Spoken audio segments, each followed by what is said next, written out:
Oh, masih belum nih. Oh, udah ya. Udah ya. Terus kita lanjut ya, berarti sekarang ini misalkan Mbak Ana mau masuk ke Wizik juga bisa nih, biar enak gitu ya. Monggo silahkan. Terus kita lanjut ya.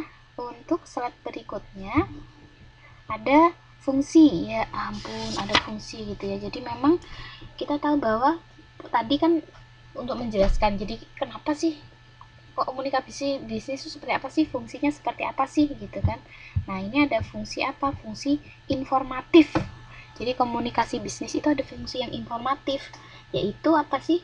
Memberikan informasi gitu ya. Jadi tujuan dari komunikasi bisnis itu adalah memberikan informasi secara informatif gitu tentang bisnis kita gitu. Jadi ketika kita berkomunikasi secara bisnis, kita berkomunikasi itu kita menginformasikan kepada orang lain tentang bisnis kita gitu ya. Terus pada saat yang sama juga kita bisa untuk mencari mencari info ya tentang pesaing gitu, tentang misalkan rekan kita gitu ya, mereka jualan apa sih gitu kan. Terus kemudian ada juga tahu tentang konsumen. Jadi akhirnya kita jadi tahu tentang bisnis kita. Jadi informatif itu berarti kan informasi ya. Jadi fungsi komunikasi bisnis itu secara informatif atau informasi. Jadi kita tahu tentang bisnis kita, kita menginformasikan tentang bisnis kita, kita tahu tentang pesaing-pesaing kita. Terus kita juga tahu tentang pangsa pasar atau konsumen gitu. Jadi sebenarnya ini adalah mengenai informasi. Nah, ini Mbak Ana masuk ke ini, masuk. Iya, monggo Mbak Ana, silakan. Nah, ini lebih enak mungkin kalau di Wizik ya.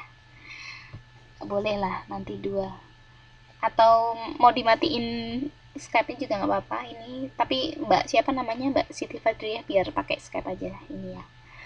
Kita lanjut ya. Terus habis itu apa lagi sih? Fungsi komunikasi bisnis itu secara persuasif atau motivasif. Persuasif itu apa sih? Persuasif itu pendekatan ya. Jadi lebih ke pendekatan. Untuk selanjutnya nanti habis ini kita ini ya. Jadi fungsi komunikasi bisnis ada informatif, persuasif, yes betul. Pendekatan yang mempengaruhi, kontrol, emotif, koordinasi. Kita lanjut. Ini dulu ya. Ada penjelasannya nih. Kita lanjut. Nah, ini tadi ya, saya ulang lagi ya untuk fungsi informatif. Jadi fungsi informatif tuh lebih ke masalah informasi gitu ya, data tentang info bisnis kita, info pesaing, info kondisi bisnis, market share bisnis. Jadi market share itu lebih ke target pasar ya, target konsumen kita. Jadi konsumen kita seperti apa sih gitu ya. Jadi fungsi komunikasi bisnis itu juga bisa ada manfaatnya secara internal dan eksternal.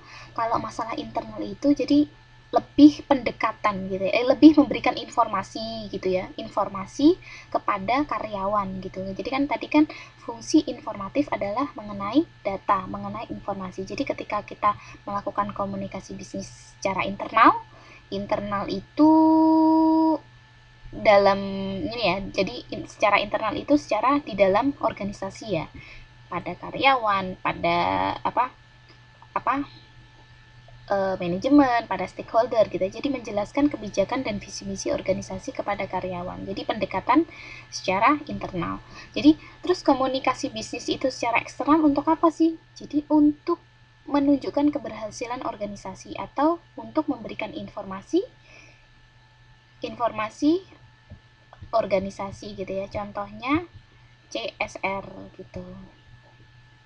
Terus habis itu ini ada yang belum dimut nih kayaknya. Oh, ada Ais ya. Ais Mbak Esti ya.